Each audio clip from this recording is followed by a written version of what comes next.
ओम सनातन, जय श्री राम। दर्शकों, आपका स्वागत है ब्रेक के बाद सनातन टीवी में। और चर्चा जारी है कौन बनेगा भजन सम्राट के निर्माण से जुड़ी हुई।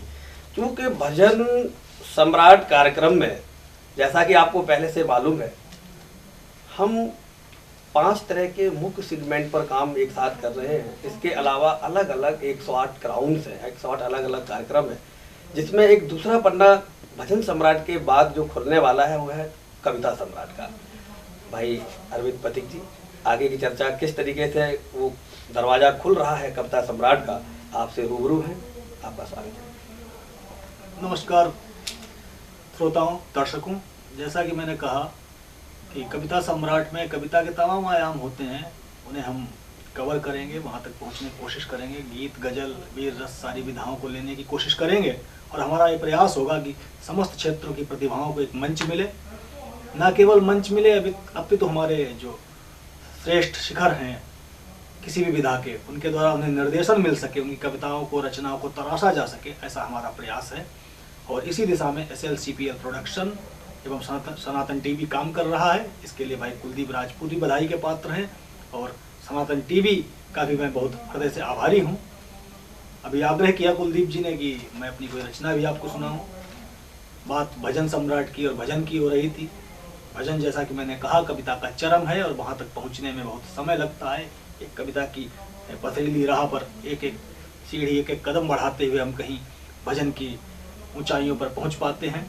भजन के लिए सुर की विनम्रता और गोस्वामी तुलसीदास का समर्पण चाहिए, मीराबाई का दर्द चाहिए, जो बहुत भाग्यशाली व्यक्तियों को, आत्माओं को मिलता है। ऐसा वरदान मुझे नहीं मिल पाया अभी तक, पर मैंने माँ वाणी की वंदना तहत में कुछ शब्दों से की है।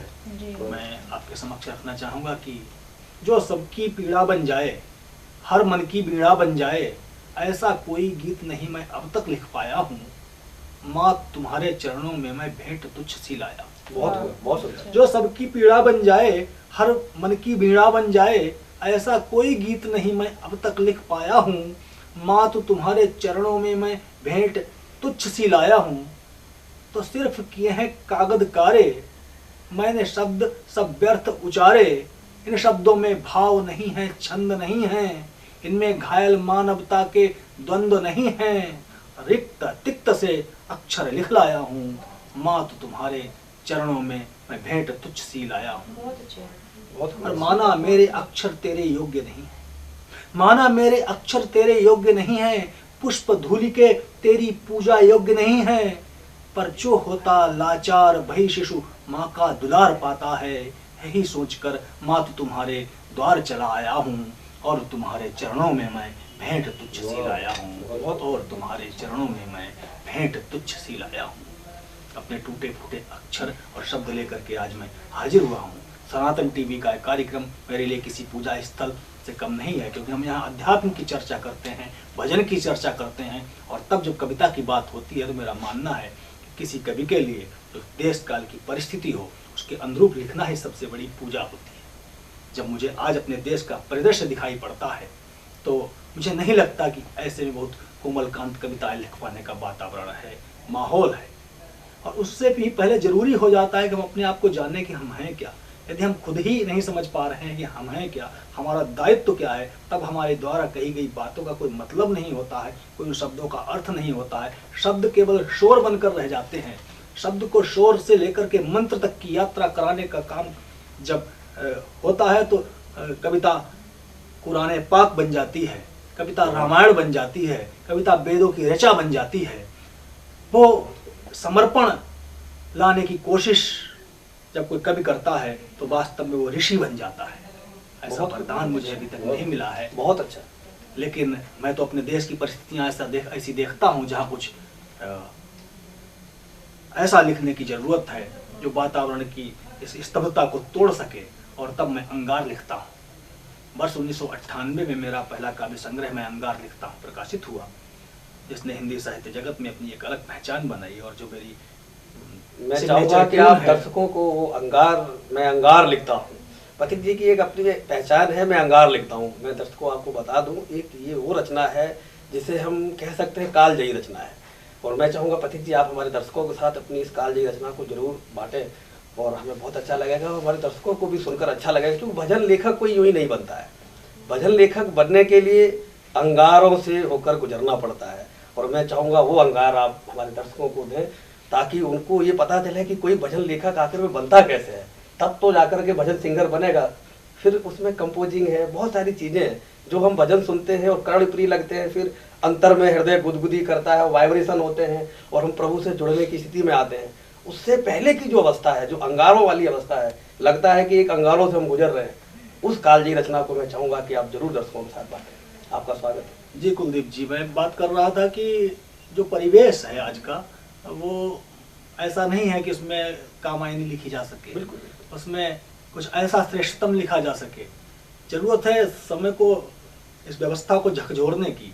और ये बात जब एक कवि अपने आप से करता है, तो जो बातचीत है, जो आत्मालाप है, वो है मेरी कविता। मैं अंगार लिखता हूँ, वो आत्मालाप आपके साथ बांट रहा हूँ, अपने सनातन एक अंतर्द्वंद दर्शकों के साथ बांट रहा हूँ, और उस अंतर्द्वंद से निकल करके निष्कर्ष पर पहुंचने की कोशिश है मेरी कविता। बहुत देखिए, स्वागत है। कि प्रणय के गीत लिखने की मैं कोशिश जब भी करता हूँ, प्रणय के गीत लिखने की मैं कोशिश जब भी करता हूँ, मेरी आंखों की कोरों में नमी सी छलक आती है, मेरे कानों में जोरों से कोई आवाज देता है। अभी कश्मीर जलता है, कहीं गद्दार पलता है, अभी आसाम में घुसपैठियों का खेल चलता है, अभी मौसम नहीं आया, अभी मौसम नहीं आया तेरे श्रृंगार गाने का। यही तो वक्त है, यही तो वक्त है राष्ट्र पौरुष को जगाने का। यदि तुम ही लिखोगे गीत ओछी कामनाओं के, कोमल भावनाओं के, मन की यातनाओं के, तो फिर भारती की लाज कोई क्यों बचाएगा। और तुम जो चेतना के दूत होने का दम्भ भरते हो, तुम ही सो जाओगे यदि नारी के पहलू में सिर रखकर, तो फिर बमों की मार आखिर कौन झेलेगा। वाह, तू तो प्रणय के गीत गाने में लगा होगा, उधर दुश्मन तुम्हारी बेटियों बहनों से खेलेगा। क्या याददाश्त तेरी इस कदर कमजोर है भाई, अभी कल ही तो कश्मीर में जांघों को गोदा था, और तब भी प्रणय के गीत ही तू लिख रहा होगा, जब हैवानियत का अक्स तेरी अस्मत पे खोदा था। प्रणय के गीत लिखने को बुरा कहता नहीं हूं मैं, मगर हर काम करने का निश्चित वक्त होता है। मैदान जंग में तो चूड़ियां देती नहीं है साथ, वहां तो तेग और तलवार का ही काम होता है। अरे भारत के नक्शे को कभी तो गौर से देखो, शायद तुम्हारे रक्त में कुछ ताप आ जाए। अपनी सरहदों में तुम नहीं कैलाश पाओगे, अब भूल से भी अमरनाथ की ओर जो झांका, तो दंदनाती गोलियों की बौछार पाओगे। बहुत बहुत। पर तुम तो प्रणय की कल्पना में खो रहे हो कभी, पर तुम तो प्रणय की कल्पना में खो रहे हो कभी। तुम्हें भारती का दर्द क्यों कर याद आएगा, तेरे हृदय में तो मिलन की कामनाएं हैं, धधकता हुआ ये देश तुझको क्यों जलाएगा।